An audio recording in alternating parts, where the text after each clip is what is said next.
સરકારી યોજના વિશેની માહિતીની અંદર સ્વાગત છે ખેડૂત મિત્રો અને પશુપાલક મિત્રો. આજના વિડીયોની અંદર આપણે માહિતી જોવાની છે ડેરી ફાર્મિંગનો ઉદ્યોગ એટલે કે તબેલા અને પશુ શેડ સહાય યોજના વિશેની.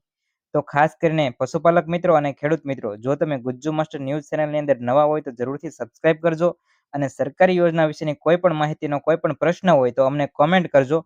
અમે તમારો કોમેન્ટનો જરૂરથી જવાબ આપશું.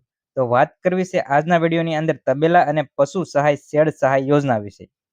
તો ગુજરાત સરકારના પશુપાલન વિભાગ દ્વારા આઈ ખેડૂત પોર્ટલ ઉપર પશુઓની સુરક્ષા અને ડેરી ફાર્મિંગના ઉદ્યોગને વેગ આપવા માટે ગુજરાત સરકાર દ્વારા તબેલા અને પશુ શેડ સહાય યોજનાને ઉપલબ્ધ કરવામાં આવી છે. હવે આજના વિડીયોની અંદર આપણે એ માહિતી જોવાની છે કે તબેલો બનાવવા માટે કેટલા રૂપિયાની સહાય મળે છે અને તેના માટે કઈ રીતે અરજી કરવી, કયા કયા ડોક્યુમેન્ટોની જરૂર પડવાની છે અને કયા વિભાગની અંદર અરજી કરવાની હોય છે. તો તે વિશેની સંપૂર્ણ માહિતી જોવાના છે. તો જોડાયા રહો ચેનલ સાથે. વાત કરીએ આપણે આગળ. તો વાત કરવી છે કે તબેલો બનાવવા માટે કેટલા રૂપિયાની સહાય મળે છે. તો ગુજરાત સરકારે તેને વિભાગોમાં વહેંચી છે. જો તમે 1 થી 3 પશુઓ ધરાવો છો તો તમે નાના પશુપાલકની ગણતરીમાં આવો છો. તો તમારા માટે 50% સબસિડી મળે છે.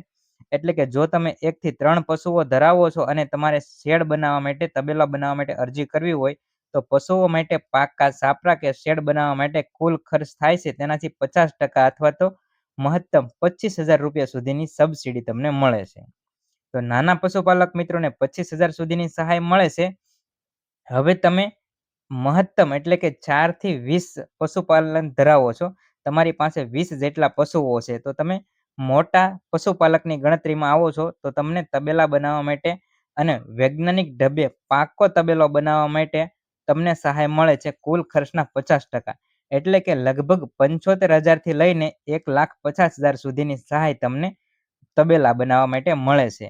હવે વાત કરવી છે તો આ જે પશુ સહાય શેડ યોજના છે તેને કેટેગરી પ્રમાણે પણ વહેંચી દેવામાં આવી છે. એસસી અને એસટી અને મહિલા પશુપાલકો માટે પણ કેટલીક 10% થી 15%ની વધારે સબસિડી મળે છે. જો તમે એસટી, એસસી અને મહિલા પશુપાલક છો તો તમે જ્યારે અરજી કરો છો ત્યારે તમારે જાતિનું પ્રમાણપત્ર અવશ્ય જોડવું, જેના કારણે તમને 10 થી 15% વધુ સબસિડી મળી શકે. જેથી કરીને 75,000 થી 1.5 લાખની સબસિડી છે તો તમને 1.25 લાખ રૂપિયા સુધીની સહાય મળી શકે. પરંતુ તેના માટેના કેટલાક નિયમો છે. તો ખાસ કરીને આજના વિડીયોની અંદર આપણે કેટલા રૂપિયાની સહાય મળે છે તે જોયું છે, પરંતુ તબેલા બનાવવા માટેના કેટલાક નિયમો છે. તે નિયમો, કઈ રીતે અરજી કરવી, અરજી કરવા માટે કયા કયા ડોક્યુમેન્ટો જોઈશે અને કઈ કચેરીમાં અરજી કરવી, ઓનલાઈન કઈ રીતે અરજી કરવી, બધી જ માહિતી આપણે આજે સાંજે 6 વાગ્યે જે વિડીયો અપલોડ થવાનો છે તેની અંદર જોવાના છે. તો ખાસ કરીને ચેનલને સબસ્ક્રાઇબ કરી દેજો અને સરકારી યોજના વિશેની કોઈ પણ માહિતીની જરૂર હોય તો અમને કોમેન્ટ કરજો. તમારા કોમેન્ટનો અમે જરૂરથી જવાબ આપશું અને તમારી માહિતી યોગ્ય પ્રમાણમાં હશે તમારી કોમેન્ટ, તો તેના પરથી અમે વિડીયો પણ બનાવશું. તો મળીએ ફરીવાર આપણે નવા એક સરકારી યોજનાના વિડીયો સાથે.